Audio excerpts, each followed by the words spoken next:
Hey there, I'm Isabella, a 28-year-old marketing exec living in the suburbs of Chicago. I'm sitting in my favorite coffee shop, trying to focus on work, when my phone buzzes. It's my sister, Margaret. Izzy, can you watch the kids tonight? I have a late meeting, she asks. I smile, already knowing my answer. Of course, V, you know I love spending time with Ethan and Sophia. Margaret's voice cracks a little. Thanks, sis. I don't know what I'd do without you. As I hang up, I can't help but think about how much has changed since Margaret's divorce. She's been struggling, and I've been doing my best to be there for her and the kids. Later that evening, I'm at her place, helping Ethan with his math homework while Sophia colors nearby. The doorbell rings, and my stomach drops when I hear familiar voices in the hallway. Mom? Dad? What are you doing here?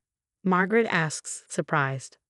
I cringe, already knowing this won't go well. Our parents, Robert and Linda, are well-off real estate developers, always with a sense of superiority. They favored Margaret for years, but since her divorce, they've been relentless. We came to check on our grandchildren, Mom says, her voice dripping with fake sweetness. I roll my eyes and prepare for what's coming. As they step into the living room, Dad's eyes narrow when he spots me. Oh, Isabella, you're here too. Yeah, just helping my sister, I reply, my voice laced with sarcasm. You know, being supportive. Mom ignores me, her focus solely on Margaret. Darling, we're worried about you. This divorce, it's not good for the children. Have you thought about reconciling with Mark? Margaret's face falls. Mom, we've been through this. The divorce is final. Mark and I aren't getting back together. Dad cuts in, his voice cold. You need to think about your reputation. The family's reputation. This divorce is a disgrace. I feel my blood boiling. Are you serious? Margaret's happiness doesn't matter. The fact that Mark was awful doesn't matter. Isabella, stay out of this.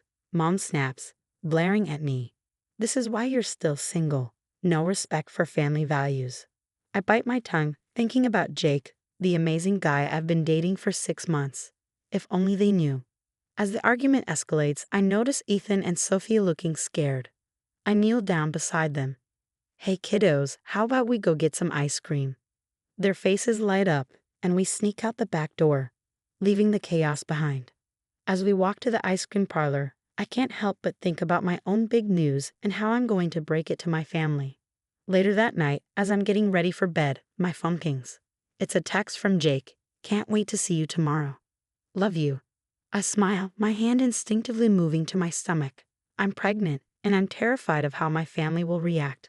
But as I drift off to sleep, I promise myself and my baby that no matter what happens, we'll be just fine. The next evening, I sit at the dinner table, Jake's hand squeezing mine under the tablecloth. My parents, Robert and Linda, sit at the head of the table, looking as uptight as ever. I clear my throat. So, I have some news. All eyes turn to me. Here goes nothing. Jake and I, we're having a baby. Jake beams beside me. We're so excited, he adds, giving my hand another squeeze. The silence that follows is deafening, then all hell breaks loose. What did you just say? Mom shrieks, her face turning a dangerous shade of red. Dad slams his fist on the table, making the silverware rattle. Isabella, how could you be so irresponsible? Out of wedlock. Have you no shame? I feel my cheeks burn. It's the 21st century, Dad. Jake and I love each other. We're happy about this. Mom scoffs. Happy? You've disgraced this family. What will people say? Oh, so that's what this is about. I snap. Your precious reputation. Margaret tries to step in. Mom, Dad, please, can't we just? But Dad cuts her off. Don't you start, Margaret. We're not done with you either. A chill runs down my spine. What's that supposed to mean? Mom's face twists into a smug smile.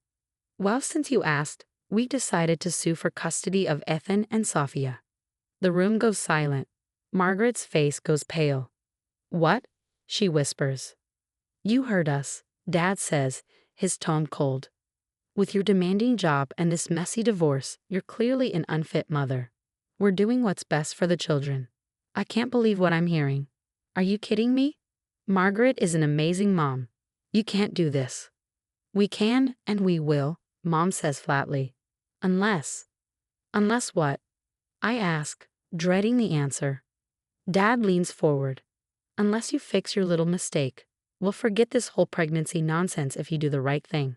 I feel like I've been slapped. Fix my mistake? You mean get rid of my baby? Are you out of your minds? Jake stands abruptly, his chair scraping against the floor. That's enough. Isabella, we're leaving. But I'm not done. I turn to Margaret. Sis, you can't let them do this. Fight them. Margaret just sits there, tears streaming down her face, saying nothing. Dad points to the door. Get out. You're no daughter of ours. Gladly, I spit back, grabbing my purse. As Jake and I head for the door, I turn back one last time. You know what? I feel sorry for you. You're so obsessed with appearances that you've forgotten what really matters. Family, love, happiness.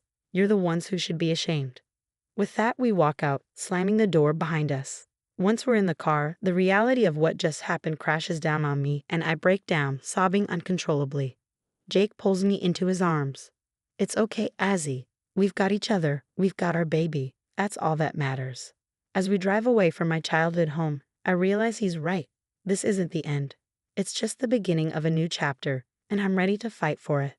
It's been a whirlwind few months since that disastrous family dinner. Jake and I found a cozy little apartment, and let me tell you, waking up next to him every morning makes all the drama worth it. Plus, this baby bump of mine is getting harder to ignore, in a good way. But it's not all sunshine and rainbows. Margaret's custody battle is in full swing, and it's really taking a toll on her.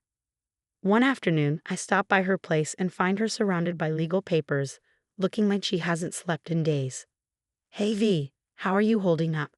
She looks up at me, dark circles under her eyes. I'm hanging in there, barely. I plop down next to her on the couch. Listen, I've been thinking. We need to fight fire with fire. What do you mean? She asks, confused. I take a deep breath. I hired a private investigator to look into Mom and Dad's business dealings. Margaret's eyes widen. You did what? Hear me out, I say, leaning in. The PI found some interesting stuff. Embezzlement, offshore accounts, property flipping schemes. As I fill her in on the details, Margaret's jaw drops lower with each revelation. Holy, I can't believe it, she whispers. Believe it, sis. Our dear parents aren't as squeaky clean as they pretend to be. Margaret shakes her head, still in shock. But how does this help us? I lean in closer, a plan forming in my mind. Think about it. They're trying to paint you as an unfit mother. Well, how about we show the court who the real unfit guardians are?